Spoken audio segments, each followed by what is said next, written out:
Hey everybody, welcome back to the Engineered Angler. I wanted to do an unboxing and a little bit of a test on some Color Shift airbrush paints that I just got in. These are made in Spain, I believe. I've never tried Color Shift paints and I'm kind of curious and intrigued. And if you are, stick around.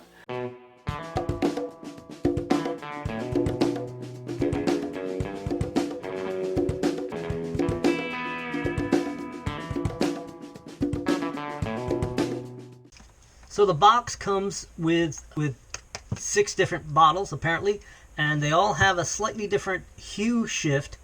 This one goes from sort of a deep orange to greens, green blue to violets, to kind of a blue to some weird brownish to black.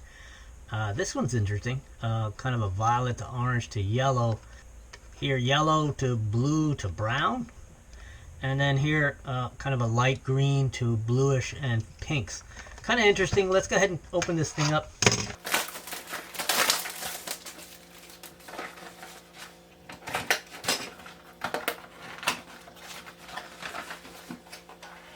And there are 6 bottles. And they also give you their chameleon color kind of portfolio, I guess. A little bit of a catalog there. It also comes with a color wheel. So I guess I need to keep this as a way to know what the heck is in these bottles, because you really can't tell from the label other than the name. There's a little bit of a sort of depiction of the color it's supposed to shift from, but it's kind of hard to follow that. So I'm reading the instructions. I'm looking for some direction on whether to thin it or not. I'm hoping I don't have to thin it. And the directions, everything's in everything but English. So I'm going to have to utilize what's left of my pathetic Spanish to read through on the Spanish side here. Okay, so the first thing I noticed in the instructions is that it tells you that you should be painting over a black substrate, a black base. And my idea was to paint on this tube over here. Let me show you what it looks like. It's not black.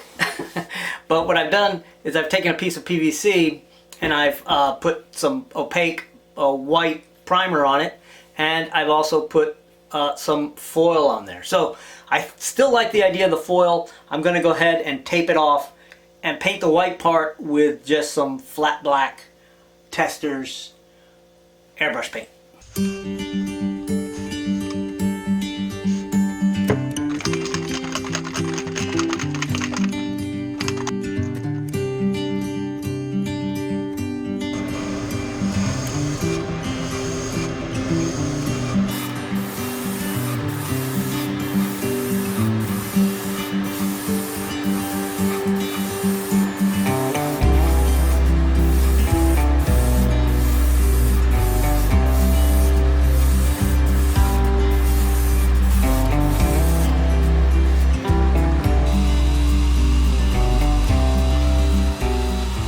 Okay, so although my Spanish needed the exercise, it's in English on the back of the box. So what it tells you is that use black undercoat, but also that you should use a glossy undercoat. So I'm going to go ahead and to save time, I'm just going to put a clear coat on this with UV resin, and this way I've got gloss.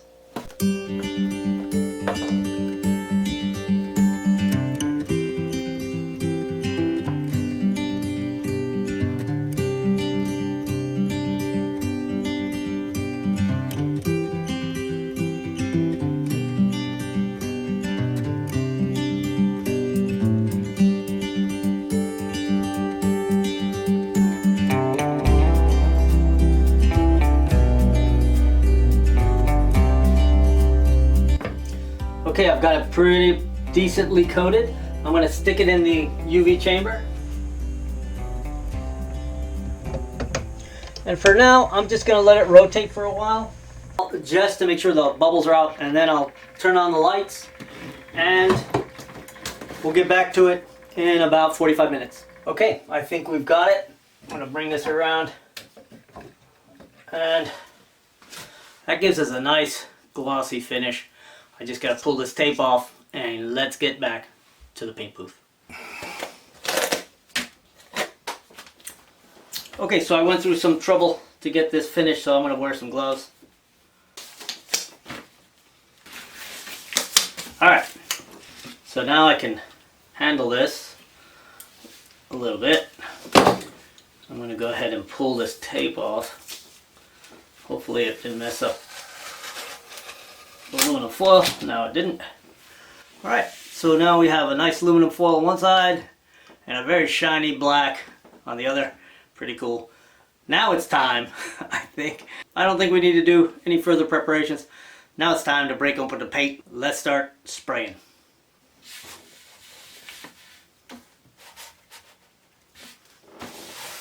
So the instructions say to paint it in very light coats and allow it to dry between coats. So what I'm going to do is I'm just going to paint rings around it, one ring for each color. And this is 4.5 inches, so I'm going to be able to use about 3/4 of an inch for each, so I get 6 segments. And I don't really care that it oversprays on each other.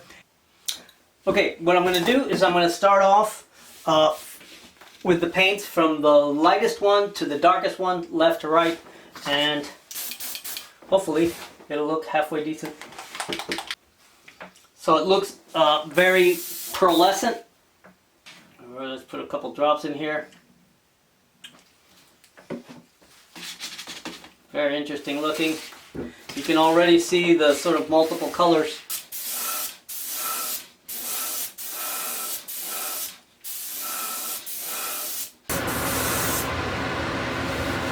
Okay, so in the early results here, I'm seeing a real obvious difference between the black background and the aluminum foil background. The aluminum foil is doing very little.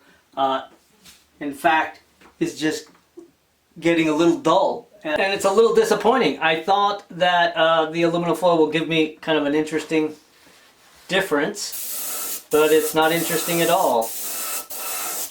Right, so now I got to clean this out. But let me show you what I got so far. It goes from a gold to a violet. Not sure if the camera can capture it. Let's see if you can see it. And then the silver just kind of looks like a dull silver. Okay, so I'm going to clean this gun out and then I'm going to do all of them and then I'll show you all of them at the same time so we don't belabor this. The next level here. Oh, I like this.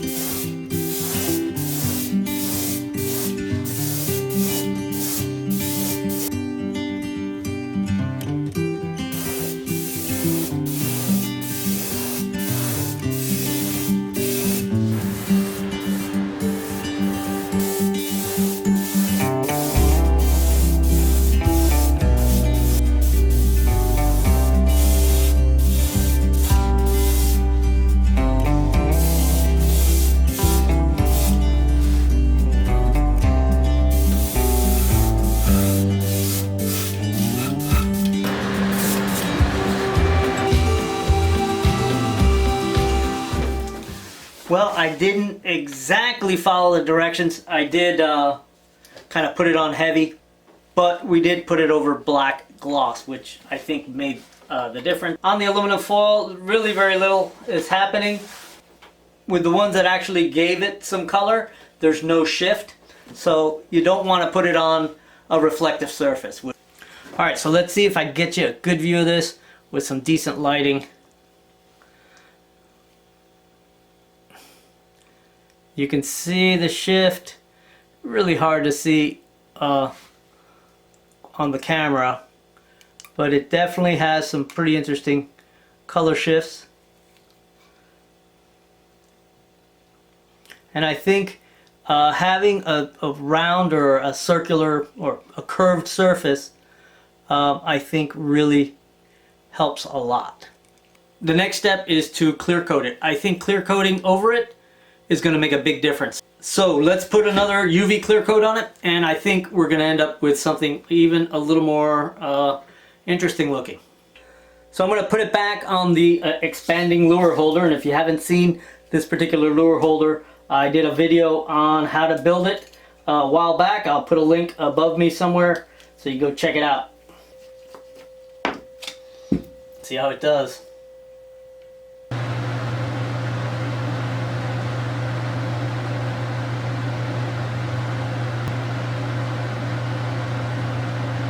Okay, I think this is going to be pretty amazing looking.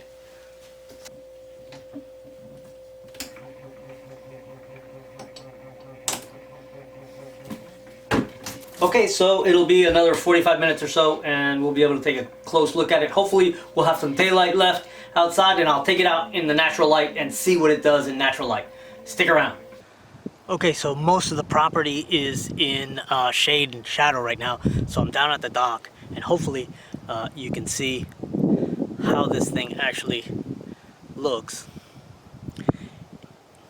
in the light. It's actually pretty impressive.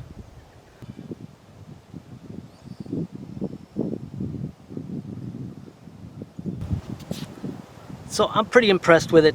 I think I can use this stuff, especially on really curvy lures. The only setback is that having to use a black background, but I can work with that. I want to show you one last thing. If you guys have been watching the development of this really extreme experimental lure, swim bait obviously, you'll know that I've made like 4, maybe 5 videos on this thing. I'll go ahead and put the playlist up here somewhere so you guys can go and check it out. And if you've been watching, you'll know that I've had some challenges getting this thing to swim with a natural action, but I've made some changes. Check it out.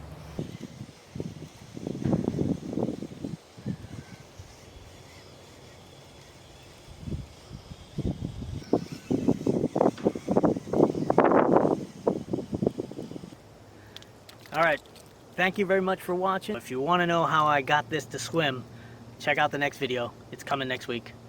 Thanks. Don't forget to subscribe and nail that thumbs up.